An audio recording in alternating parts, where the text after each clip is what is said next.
বাবা কি গরম পড়েছে। পাপড়িকে বলি 1 লিটারের একটা স্প্রাইট নিয়ে আসতে।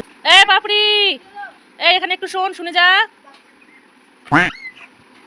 খুব গরম রে বাবু, একটা স্প্রাইট নিয়ে আয় না, একদম ঠান্ডা ঠান্ডা দেখে নিবি, ঠিক আছে? যাতে ডিপ ফ্রিজে থাকে এরকম। হ্যাঁ ঠিক আছে, চলো চলো। अभी मजा आएगा ना भिड़ो। দে। আমি ওকে স্প্রাইট আনতে বললাম, এটা কি নিয়ে এসছে? এটা কোনোদিন দেখিনি। কি এটা? কি লেখা? CAMPA। চম্পা? আমি তো এই চম্পা খাবো না। কেমন খেতে কে জানি ঠিক নেই। না আমি কোনোদিন শুনিনি চম্পাটা আমার কোনো খাবার জিনিস হয়। আমি তোকে স্প্রাইট আনতে বলেছি, তুই কি নিয়ে এসেছিস সেটা? এটা তো চম্পা, আমি তো চম্পা মামা খাবো না। ঘুরে জায়গা যা।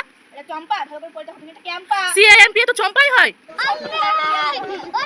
ও এটা ক্যাম্পা, চম্পা না। না আমি তো ক্যাম্পা নাম শুনেছি। ক্যাম্পা ভালোই খেতে, আমি জানতাম। খাইনি কোনোদিন আগে। আমি শুনেছি নাকি ভালোই খেতে। খেয়ে একটু দেখি, ঠিক আছে? ভালোই তো খেতে। ভালো খেতে না? এই যে বন্ধুরা, আসলে এটা চম্পা না, সরি আসলে এটা ক্যাম্পা না। আমাদের ক্যাম্পা কেনার পয়সা নাই তো ভিডিওটা বানানোর জন্য এই চম্পার বোতলে আমি জল পুরে ক্যাম্পা বানিয়েছি, ঠিক আছে? কেমন লাগলো ভিডিওটা একটু অবশ্যই কমেন্ট করে জানাবে।